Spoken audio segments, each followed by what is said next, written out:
Quando a gente pensa na Suécia, sabe, a imagem que vem é de um lugar quase utópico. Sim, um modelo de paz, segurança. Exato.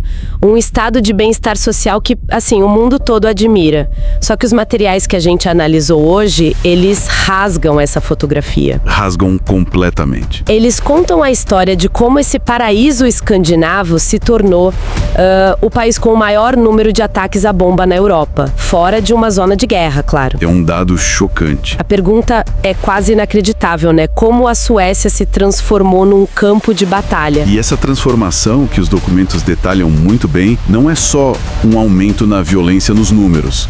É uma mutação na essência do crime organizado. Uma mutação, como assim? A gente está falando de uma estrutura que opera quase como uma startup de tecnologia, sabe? Descentralizada, ágil, com liderança remota. Usando as ferramentas digitais mais modernas. Exatamente, só que o produto deles é o terror.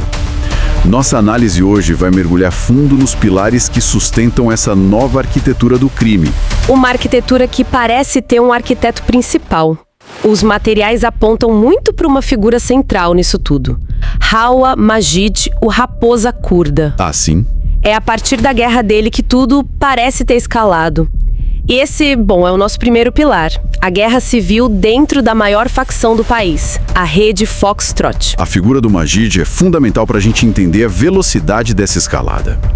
Ele personifica essa nova era do crime. Totalmente. Pensa só nisso. Ele comanda uma das organizações mais violentas da Europa a partir de uma mansão de luxo na Turquia. Ele nunca pisa no campo de batalha. É uma loucura. As armas dele são celulares criptografados. Isso. É por ali que ele ordena assassinatos, coordena o tráfico e gerencia a logística dos explosivos. Ele é a prova de que o crime se tornou um fenômeno global, sem fronteiras físicas. É uma ideia que assusta. Um general travando uma guerra urbana a milhares de quilômetros de distância. Mas, como essa guerra começou? As fontes indicam que o estopim foi uma traição. Um racha interno, sim. Com o antigo braço direito dele, o Ismail Abdu. Mas não foi só uma briga por poder. Parece que foi algo mais profundo. Foi um colapso de toda a estrutura. E mais importante, de qualquer código de honra que ainda pudesse existir ali. Essa guerra civil da Foxtrot, ela inaugurou uma nova doutrina no submundo sueco. E qual seria a principal regra dessa nova doutrina? É que não existem mais regras. O que a gente viu acontecer depois foi algo que chocou até os policiais mais experientes do país. Que foi o ataque deliberado às famílias dos rivais. Exato. Os documentos citam casos de mães de traficantes sendo executadas a sangue frio. Isso é algo que, até pouco tempo, era um tabu, né? Mesmo entre os piores criminosos. Exatamente. E é crucial a gente analisar a psicologia por trás disso. Matar a mãe de um inimigo não traz vantagem tática nenhuma. Nenhuma, não conquista território, não... Não enfraquece a logística do rival. O objetivo é puramente psicológico. É uma ferramenta para infligir o máximo de dor emocional, para quebrar o espírito do adversário de um jeito que uma bala jamais conseguiria. É uma mensagem. Uma mensagem clara de que a guerra agora é total. Não tem mais civis, não tem mais santuários. Essa quebra de um código, talvez o último que restava, é o que define a brutalidade dessa nova geração. Uma crueldade calculada, usada como arma. Mas quem executa esses atos tão brutais em nome da Raposa Curda e dos inimigos dele?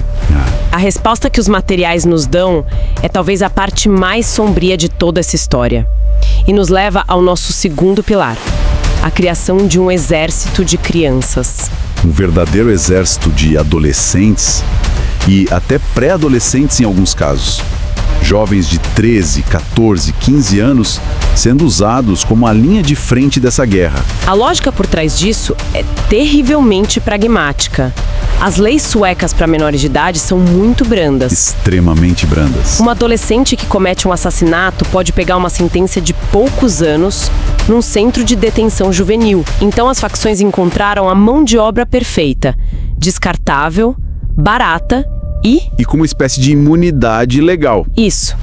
Mas o que me choca é a mecânica.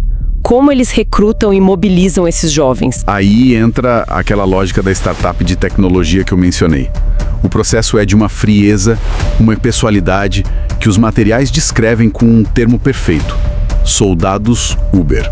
Soldados Uber, nossa! Funciona assim: um líder, tipo o Hawa Majid, posta uma vaga num canal fechado do Telegram. Uma vaga. Sim. A vaga descreve a missão: executar uma pessoa em tal cidade por um certo valor em dinheiro. Como se fosse um anúncio de emprego, um freela de assassinato. Isso é surreal. É a banalização completa do ato de matar. Um adolescente vê a oferta no celular, no quarto dele, ele aceita o contrato. E aí? No dia seguinte, ele pega um trem para outra cidade, recebe uma arma de um contato local, encontra o alvo, executa o crime e no mesmo dia pega o trem de volta para casa. Há tempo para o jantar. Meu Deus! Ele volta para a vida dele, para a escola, como se nada tivesse acontecido? Como se tivesse ido fazer uma entrega. Mas e o lado psicológico disso tudo? Como um jovem lida com o fato de ter tirado uma vida? É aí que está o ponto mais perigoso. Essa estrutura cria um distanciamento. O assassinato vira uma tarefa, uma transação digital. Não tem conexão emocional com a vítima. Nenhuma. Não tem o peso do ato. É a gamificação da violência no extremo. Num videogame, as ações não têm consequências morais reais. O que a gente está vendo é a aplicação dessa mesma lógica a um ato real de tirar uma vida. E isso cria um abismo psicológico. Do qual talvez não haja retorno para esses jovens. Eles se tornam ferramentas perfeitas, sem questionamento e sem remorso aparente. Enquanto essas crianças são recrutadas digitalmente para lutar nas ruas, no mundo real o Estado sueco parece estar perdendo o controle de territórios inteiros. Sim, completamente. E isso nos conecta ao terceiro pilar, a formação de sociedades paralelas, no que as autoridades chamam de zonas vulneráveis. As famosas no-go zones, embora a polícia não goste muito do termo. Mas na prática é o que são. E do que a gente está falando, exatamente? A gente está falando de dezenas de bairros, em cidades suecas, onde a presença do Estado é mínima. A polícia entra com dificuldade, os serviços públicos são precários e aí um vácuo de poder se instala. E o vácuo de poder nunca fica vazio por muito tempo, né? Quem preenche esse espaço? As fontes apontam para estruturas que são muito mais antigas e, em certos casos, mais eficientes que o próprio Estado. Os clãs familiares ou étnicos. Os clãs. O material cita um exemplo poderoso: o clã Ali Khan, que estabeleceu um domínio forte em certas áreas. E é fundamental entender, eles não são só uma gangue, eles criam uma sociedade paralela. Que isso quer dizer na prática? Como funciona essa tal sociedade paralela? Significa que eles oferecem uma alternativa completa ao Estado sueco. E a manifestação mais clara disso é a criação de tribunais próprios. Tribunais próprios? Sim. Se dois moradores têm uma briga, seja por causa de vizinhos ou uma dívida de drogas, eles não vão à polícia sueca. Eles vão ao líder do clã. E o clã resolve? Um julgamento é feito, uma sentença é dada, que pode ser uma multa ou até uma punição física. E o caso é resolvido. Tudo acontece completamente à margem da lei. Mas por que as pessoas que vivem lá aceitam isso? É só por medo ou elas não confiam mais no Estado? É uma combinação complexa. Tem o medo, claro. Desafiar o clã pode ter consequências fatais. Mas também tem um elemento forte de desconfiança e alienação em relação ao Estado sueco. Que é visto como ausente? Para muitos, o tribunal do clã é mais rápido, mais decisivo e, do ponto de vista deles, até mais justo que o sistema legal sueco. Nossa! O Estado não perdeu só um monopólio da violência ali. Em muitos casos, ele perdeu a confiança da população e o monopólio da justiça. É a falência do contrato social em pedaços do país. E claro, esses soldados Uber muito provavelmente são recrutados dentro dessas mesmas sociedades paralelas, onde a lealdade ao clã substitui qualquer senso de cidadania. Exatamente. Um pilar alimenta o outro. A sociedade paralela é o terreno fértil perfeito para o recrutamento de jovens que não veem futuro ou pertencimento na sociedade sueca tradicional. E o crime oferece status, dinheiro, um senso de identidade que o Estado não consegue mais prover. E essa combinação toda de guerra de facções, soldados adolescentes e territórios sem lei nos leva ao pilar final, que talvez seja o mais barulhento e visível de todos. Com certeza o mais barulhento. Um fenômeno que as fontes descrevem como a mexicanização da violência na Suécia, o uso de granadas e explosivos como arma cotidiana. É o som da guerra chegando, literalmente, na porta dos cidadãos comuns. O dado que se citou no início é estarrecedor e vale repetir. A Suécia, um país sinônimo de paz, virou a nação europeia com maior número de ataques com explosivos. As facções estão usando granadas de mão, muitas vezes contrabandeadas dos Balcãs, e até explosivos industriais roubados de canteiros de obras. Mas por que usar uma bomba? Uma arma de fogo não é mais precisa para eliminar um alvo? Parece uma tática excessiva, quase irracional. Porque o objetivo não é só eliminar o alvo. Uma bomba é, por natureza, uma arma de terror. É imprecisa, barulhenta e causa destruição indiscriminada. E qual é a tática a mais comum? A tática descrita nas fontes é a seguinte: em vez de atacar o rival diretamente, a facção coloca uma bomba na entrada do prédio onde mora a mãe ou um primo dele. Nossa! A explosão destrói a fachada do edifício, aterroriza dezenas de famílias inocentes e envia uma mensagem. Uma mensagem para quem? Para o rival ou para a sociedade inteira? Para os dois. Para o rival, a mensagem é: a gente sabe onde sua família vive e não temos limites. Mas a mensagem principal é para a sociedade e para o Estado. É uma demonstração de poder. Crua e brutal. Cada explosão é uma declaração pública que diz: quem manda aqui somos nós. Suas leis não valem nada. Sua casa não é segura. O lugar onde seus filhos dormem não é seguro. É uma guerra psicológica em larga escala. Exato. Projetada para destruir a sensação de normalidade e segurança que é a base de qualquer sociedade funcional. Então, amarrando tudo isso, o que a gente vê é um sistema em colapso.